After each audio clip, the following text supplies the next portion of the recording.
महाराष्ट्रातील प्रत्येक अपडेट जाणून घेण्यासाठी आजच मेट्रो रायगडच्या सोशल मीडिया प्लॅटफॉर्मला लाईक, फॉलो आणि सबस्क्राइब करा। रायगड जिल्ह्यातील अलिबागच्या प्रवेशद्वारावर आणि काही भागांमध्ये मोठ्या प्रमाणात खड्डे पडले होते, ज्यामुळे नागरिकांची आणि वाहन चालकांची गैरसोय होत होती।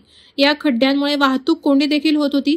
मेट्रो रायगड यावर वारंवार बातमी प्रसिद्ध केली होती, ज्यामध्ये नागरिकांचा संताप व्यक्त करण्यात आला होता।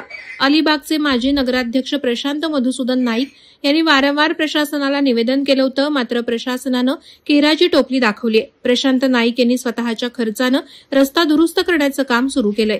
या खड्ड्यांकडे जिल्हा प्रशासन आणि सार्वजनिक बांधकाम विभाग लक्ष का देत नाही, असा आरोप नागरिक करत आहेत। या खड्ड्यांकडे प्रशासनानं लक्ष वेधण्यासाठी अलिबागच्या काही तरुणांनी अनोखी शक्कल देखील लढवली। त्यांनी खड्ड्यात वटवृक्षाचं रोपण करून अनोखी वटपौर्णिमा साजरी केली। या अनोख्या आंदोलनाने जिल्हा प्रशासन आणि सार्वजनिक बांधकाम विभाग गाढ झोपेत आहे का?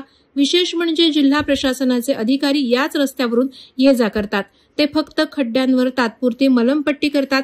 काही दिवसांनी रस्ता पुन्हा उखडून खड्डे पडतात, मात्र प्रशासन नागरिकांच्या मागण्यांकडे केराची टोपली दाखवत आहे। अलिबागच्या नागरिकांनी प्रशासनाच्या ढिलाई कारभारावर नाराजी व्यक्त केली आहे। रस्त्याच्या खड्ड्यात पडून एखाद्याचा अपघात झाला तर याला जबाबदार प्रशासन राहणार का, असे प्रश्न अलिबागकर करत आहेत। रस्त्याची डागडुजी करण्याचं काम युद्धपातळीवर सुरू आहे। या कामामुळे नागरिक आणि वाहन चालक खूप आनंदी आहेत। लवकरच चांगल्या रस्त्याचा अनुभव मिळेल अशी अपेक्षा ते व्यक्त करत आहेत। खड्डे बुजवून रस्ता सुधारल्यास वाहतूक कोंडी कमी होईल आणि प्रवास सोपा होईल, तसंच लवकरच चांगल्या रस्त्याचा अनुभव मिळेल असा विश्वास नागरिकांनी व्यक्त केलाय। तसंच नगराध्यक्ष प्रशांत नाईक यांनी रस्त्याचं काम स्वखर्चातून चालू केल्याने अलिबागकरांकडून त्यांचं कौतुक होत आहे।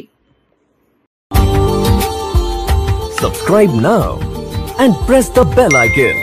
Never miss an update.